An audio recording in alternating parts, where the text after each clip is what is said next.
Good morning दोस्तों, कैसे हैं आप लोग। उम्मीद करती हूँ कि आप सभी अच्छे ही होंगे और रोज़ की तरह अपनी दिनचर्या के अनुसार अपने कामों में लगे होंगे। कोई अपने मंजिल को पाने की ओर एक एक कदम बढ़ रहा होगा, तो कोई अपने जीवन से जुड़े जिम्मेदारियों को निभाने में लगा होगा। जिम्मेदारियाँ सबकी अपनी अलग अलग हो सकती हैं। कोई घर के कामों में लगा होगा, तो कोई अपनी पढ़ाई से जो भी उनके एग्ज़ाम हैं या फिर एग्ज़ाम होने वाले हैं या जो जॉब में हैं वो उससे जुड़े हुए सबकी अपनी अपनी अलग अलग ज़िम्मेदारियाँ हो सकती हैं। सभी अपने ज़िम्मेदारियों को पूरा करने में लगे होंगे, क्योंकि हर एक नया सवेरा आता है और नई ज़िम्मेदारियाँ लेकर आता है। नए संघर्ष होते हैं और नए कर्तव्य होते हैं। उन्हें हमें अपनी पूरी ईमानदारी के साथ निभाना होता है। यही तो है हमारा जीवन। हर पल नई जिम्मेदारियाँ, नए संघर्ष, बस इसी से मिलके हमारा जीवन बना हुआ है। और हमें अपनी जिम्मेदारियों को बहुत ईमानदारी के साथ निभाना भी होता है, निभाना चाहिए भी, चाहे वो घर के काम हो या बाहर के काम। तो काम होते हैं, ना कोई छोटा है ना कोई बड़ा। तो हर जिम्मेदारी को एकदम मन से, पूरी ईमानदारी से निभाना चाहिए। बस इसी के साथ शुरू करते हैं आज का वीडियो। और मैं भी अपनी ज़िम्मेदारी को निभाने में लग गई हूँ। सुबह के बज रहे हैं 5 और मुझे स्कूल जाना है, तो मैं सुबह सुबह नाश्ते वगैरह की तैयारी में लग गई हूँ। आज मुझे बनाना है सोए की सब्ज़ी, तो उसमें थोड़ा टाइम लगता है, तो मैं थोड़ा जल्दी जल्दी उसे ही साफ़ करने में लगी हुई हूँ। हरी सब्जियाँ बच्चे वैसे तो खाते नहीं हैं, खाना ही नहीं चाहते सभी के बच्चे, लेकिन उन्हें कुछ नए नए तरीके से खिलाने की कोशिश होती है हमारी। चाहे उन्हें पराठे में खिला दें या फिर उनके रायता बनाकर उन्हें खिला दें, कैसे भी बस उनके शरीर के अंदर वो जाना चाहिए। तो बस इसीलिए मैं सर्दियों में थोड़ा हरी सब्ज़ी को ज़्यादा सोचती हूँ कि ज़्यादा से ज़्यादा बने तो अच्छा है। और मुझसे हाथ से काटते नहीं बनता, तो मैं प्लेटफॉर्म पे ही रख के ऐसे फटाफट काट लेती हूँ। आइए चलते हैं स्कूल और आप सभी को मिलवाती हूँ अपने स्कूल के बच्चों से।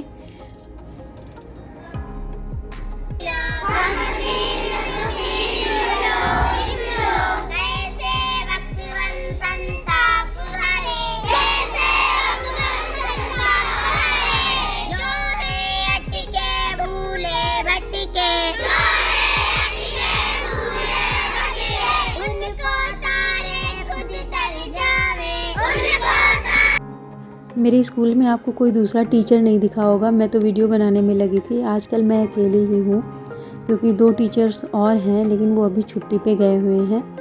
और मेरे स्कूल में बच्चों की संख्या भी काफ़ी है। मेरे स्कूल में है बच्चे लगभग 200 और उन पे टीचर हैं 3। तो इस टाइम मैं अकेले ही उन्हें संभाल रही हूँ, लेकिन वर्क मैं सबको देती हूँ, कैसे भी करूँ, लेकिन सारा काम मैं अकेले ही मैनेज करती हूँ और सबको, सारे बच्चों को वर्क देती हूँ जो जिस लेवल का है। चाहे उन्हें वर्कबुक में देना हो या बोर्ड पे देना हो या फिर उनकी कॉपियों पे, लेकिन वर्क मैं सबको देती हूँ। किसी बच्चे को मैं बैठने नहीं देती फ्री। बच्चे जानते भी हैं कि ये मैडम है, तो बिल्कुल मेरे यहाँ सभी टीचर्स ऐसे ही हैं। वो जब तक रहते हैं बच्चों को पूरा ध्यान देते हैं और उनको बिल्कुल भी ज़रा सा इधर उधर होने नहीं देते। स्कूल से आने के बाद मैंने कुछ काम जो थे मेरे, उन्हें निपटा लिए हैं। जो ज़रूरी काम रहते हैं मैं उन्हें निपटा लेती हूँ। उसके बाद मुझे लगता है कि मैं बैठ के पहले 1-2 घंटे अपनी पढ़ाई कर लेती हूँ, फिर उसके बाद ही फिर मैं कामों में लगती हूँ। तो बस मैं भी पढ़ाई करने में लग गई हूँ और अभी मैं थोड़ा सा ब्रेक ले रही हूँ।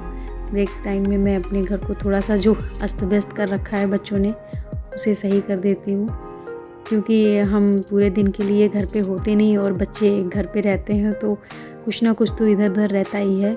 बच्चे हैं तो घर में बिखराव तो रहेगा ही। तो बस मैं उन्हें ही सही करने में लगी हुई हूँ और मैंने सबको खाना वाना खिला दिया है। मैं खुद भी सारे काम से फ्री हो गई हूँ। तो अब सेकंड शिफ्ट हमारा शुरू होने वाला है पढ़ाई का। सेकंड स्लॉट में मैं लगभग 1 बजे रात तक पढ़ लेती हूँ। कम से कम 4 से 5 घंटे मेरे हो जाएं। जो मेरा टारगेट रहता है कि ये सब्जेक्ट मुझे कवर करने हैं, तो बस उतना मुझे करना है तो करना है।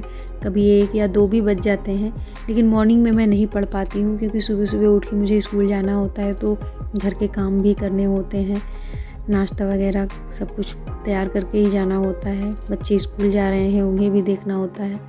तो इसलिए सुबह में मेरी पढ़ाई हो नहीं पाती। कोशिश तो मैं बहुत करती हूँ, लेकिन जब हम लेट नाइट सोते हैं तो फिर मॉर्निंग में बहुत जल्दी उठा नहीं जाता। 5 बजे उठ के मैं काम में ही लग जाती हूँ, तो बॉडी को भी थोड़ा रेस्ट देना होता है, तो इसलिए सुबह मेरी पढ़ाई हो नहीं पाती। एक बहन का जो कमेंट आया था, मैंने उन्हें सुझाव दिया तो फिर से उन्होंने दोबारा मैसेज किया था मुझे। वो नेट क्वालिफ़ाई करना चाहती हैं और उनके बच्चे की तबीयत ठीक नहीं रहती। ऐसा नहीं है, आप अपने बच्चे की थोड़ा सा एक्स्ट्रा देखभाल करें और बच्चा जब ठीक रहे उस टाइम में आप पढ़ाई करें। और जैसे वो सो जाता है, वो फिट है या खेलता रहता है, तब आप पढ़ाई कर सकती हैं अपने घर के काम को जल्दी जल्दी निपटा के। भी थोड़ा सा आपको अपने आप को तकलीफ़ देनी होगी। रात को आप थोड़ा लेट सोएं तो आप पढ़ लेंगी। बाकी आपका बच्चा है, उसकी ज़िम्मेदारी तो आपके ऊपर है ही है। अगर वो बीमार है तो एक्स्ट्रा उसे ध्यान देने की ज़रूरत है। वो थोड़ा ठीक हो जाए, स्वस्थ रहे, तब आप पढ़ाई कर लीजिए। जब वो फिट रहे तभी आपका पढ़ाई में भी मन लगेगा। अगर वो बीमार होगा तो आप खुद पढ़ नहीं पाएंगी। और अगर वो बीच बीच में बीमार होता है तो उसे अच्छे डॉक्टर को दिखाएं, क्या प्रॉब्लम है उसे। और जब वो स्वस्थ हो जाए फिर आप पढ़ाई अच्छे से करेंगी, तो आपको भी अच्छा लगेगा कि हाँ, अब मेरी पढ़ाई सही है। और क्योंकि पढ़ाई ऐसी चीज़ है कि उसमें कंसिस्टेंसी की ज़रूरत पड़ती है, रेगुलरिटी होनी चाहिए। ऐसा नहीं कि आप एक दिन पढ़ लेती हैं, 2 दिन नहीं। गैप हो जाता है तो फिर बहुत दिक्कतें होती हैं पढ़ाई में, क्योंकि फिर हमारा मन भी नहीं लगता है, जो हमने पढ़ा वो भूल भी जाता है। इसलिए आप पहले बच्चे को देख लें, बच्चा आपका सही हो जाए, फिर आप पढ़ाई में पूरे मन से लग जाइए। और मुझे पूरा विश्वास है कि अगर आप मन लगाकर पढ़ाई करेंगी तो बिल्कुल आप कामयाब भी होंगी, नेट क्वालिफ़ाई भी कर लेंगी। और बहुत अच्छी बात है कि आप ऐसी सोच रखती हैं कि आपको पढ़ाई करना है, आपके भी सपने हैं। और जब सपने हैं तो वो पूरे होके रहेंगे। बस उसके लिए हमें अपनी इच्छा शक्ति और मेहनत और लगन की ज़रूरत है। अगर वो आपके पास है तो आप ज़रूर पूरा कर लेंगी। तो बस मेरे तरफ से यही सलाह है आपको कि आप पहले अपने बच्चे की केयर करें, बच्चा सही हो जाए आपका, वो स्वस्थ हो जाए, फिर आप अपनी पढ़ाई को मन से करें। जिस तरह से मैं अपने सपने को पूरा करने के लिए रात दिन एक करके लग गई हूँ, पूरी मेहनत और लगन के साथ मेहनत करने में लगी हूँ, उसी तरह आप भी अपने जो भी सपने हैं, आपकी जो भी इच्छाएं हैं, उसको ज़रूर पाएँ। उसके लिए पूरी लगन और पूरी निष्ठा के साथ मेहनत करें और आप सब कामयाब हों, यही मेरी इच्छा है। मेरी इस वीडियो को बनाने का, इस चैनल को बनाने का मोटिव यही था कि मेरे इस वीडियो को देख के शायद कोई प्रेरित हो जाए और अपने सपने को साकार कर पाए।